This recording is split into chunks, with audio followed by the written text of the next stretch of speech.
On a de bonnes raisons de penser que la religion de ce peuple exilé s'est répandue au point d'influencer les mouvements philosophiques et religieux des siècles postérieurs. Bouddha, Zoroastre, Confucius et Pythagore, tous semblent avoir adopté des éléments de la religion hébraïque.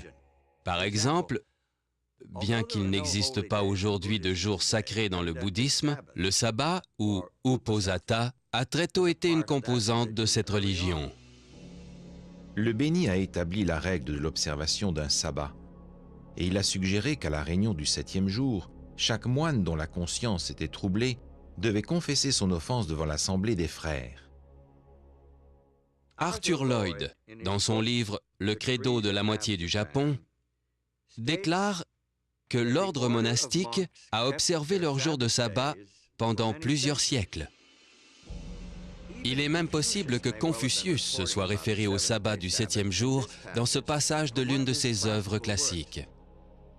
Les anciens rois, en ce jour culminant, fermaient leurs portes, les marchands ne voyageaient pas, et les princes ne faisaient pas le tour de leur domaine.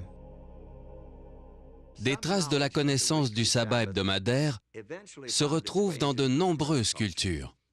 Dans la langue hébraïque, le nom de chaque jour indique sa relation avec sabbat. Le premier jour est appelé Erad Beshadbat, celui qui accompagne, ou avec le sabbat. Chaque jour successif tend vers le sabbat jusqu'au 6e jour, qui est appelé veille du saint sabbat. Le 7e jour, par conséquent, est le sabbat. Dans plus de 100 langues modernes et anciennes, le 7e jour du cycle hebdomadaire est appelé sabbat ou son équivalent.